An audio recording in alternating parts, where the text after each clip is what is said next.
we deploy it in the United States? Odds are the answer was it's just not worth it. But the U.S. market has lost its uniqueness. The new legislation passed by Congress on the CAFE fuel economy standards will only strengthen the loss of that uniqueness.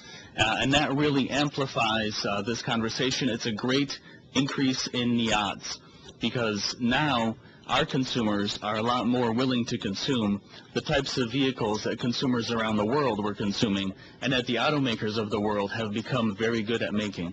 And so the increase in this tendency has also increased the big three's ability to meet world tastes, but because of the sheer trade deficit of the balance game, it means a whole lot more inbound than it does outbound.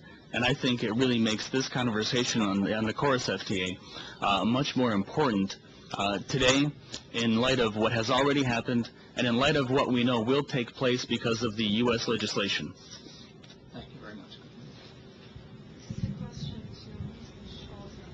If you could speak up a little bit, please. The question is, we talked about labor costs, we talked about currency exchange rates, when we talked about the factors that impact competitiveness of the global markets. So what about research and development?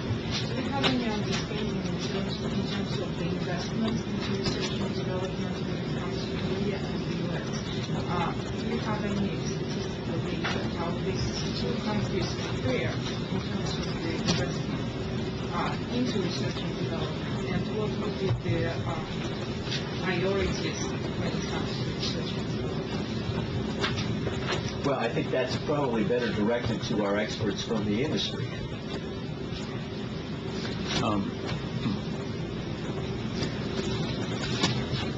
Well, Dan, would you like to? No, I do not know the answer off the top of my head in terms of what, how much is being set aside from an OEM by OEM standpoint or from the supplier standpoint.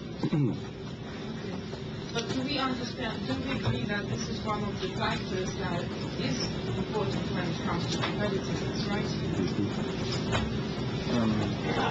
It wasn't directed at me, but I'll take a shot at the question. I think we would all agree that it is an important factor in competitiveness. But I will cite, I think Jeff raised the issue of CAFE standards and the development of alternative technologies in this product. From the UAW's perspective, we are advancing plans and money being made available for technology and development of these alternative products. But we would insist that the benefits of and receiving that should not be taken and then build the hybrids somewhere else.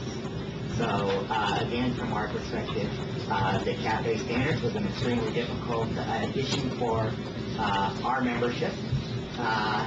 We supported the CAFE standards as it was adopted. A very painful process for us, but nevertheless we did. But as a result of that, again, it's a question about where and who makes these new cars. And I don't think that, at least in the case of GM, I would suspect that their investment in technology is not any lower than the investment in development funds by foreign automakers.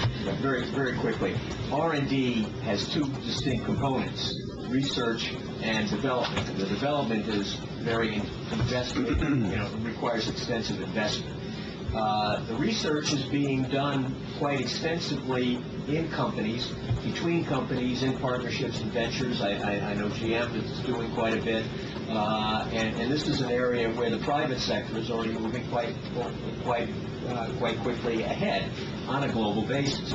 The question is where is there an incentive to try to exploit that research and develop it? And that's why I mentioned the importance of temporary refundable tax credits to encourage investment, particularly when part of the areas where U.S. has advantage is in the research and design. Under the appropriate environment, we might be able to find a situation where both the manufacturers and the unions are both happy. May I just make a quick comment to supplement that?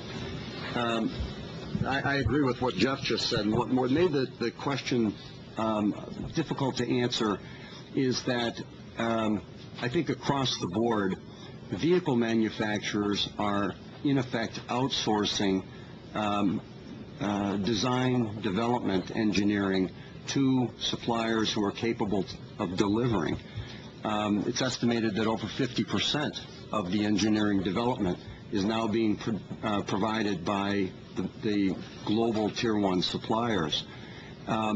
And when I had my slide up there about the challenges for suppliers and talked about innovative technologies, rather than waiting for OEMs to come and say, we've designed this, now you build it, the real shift in the business model is for the suppliers to develop the technologies and go to the OEMs and say, do we have a deal for you? It provides leverage, it provides a role for suppliers going forward. And when Bernard talked about the supplier list of pain because of the raw materials increases, if you have unique technology that differentiates you from other competitors, it does provide some practical leverage for you to get in and negotiate at least letter agreements in long-term supply agreements, so that if the cost of raw materials, steel, glass, resins, etc., go through the roof, there's at least some room for discussion in the second, third, fourth, or 10th year of that long-term supply agreement. And so, in addition to just comparing the two countries, there's quite a difference between what the old model was, where the OEMs did all of their engineering development for the most part, and what it is today, where they're looking to innovative, creative, dynamic suppliers to really take a very, very large role in coming to them with new ideas. Just time for, I'm sorry, but just Claude for a short question. So we can I just want to make a point that the education for me this morning was in the first two papers, and particularly this paper. And I make the point that there's something about our political debate that is so unreal in terms of what's happening and the things we ought to be looking at, it seems to me.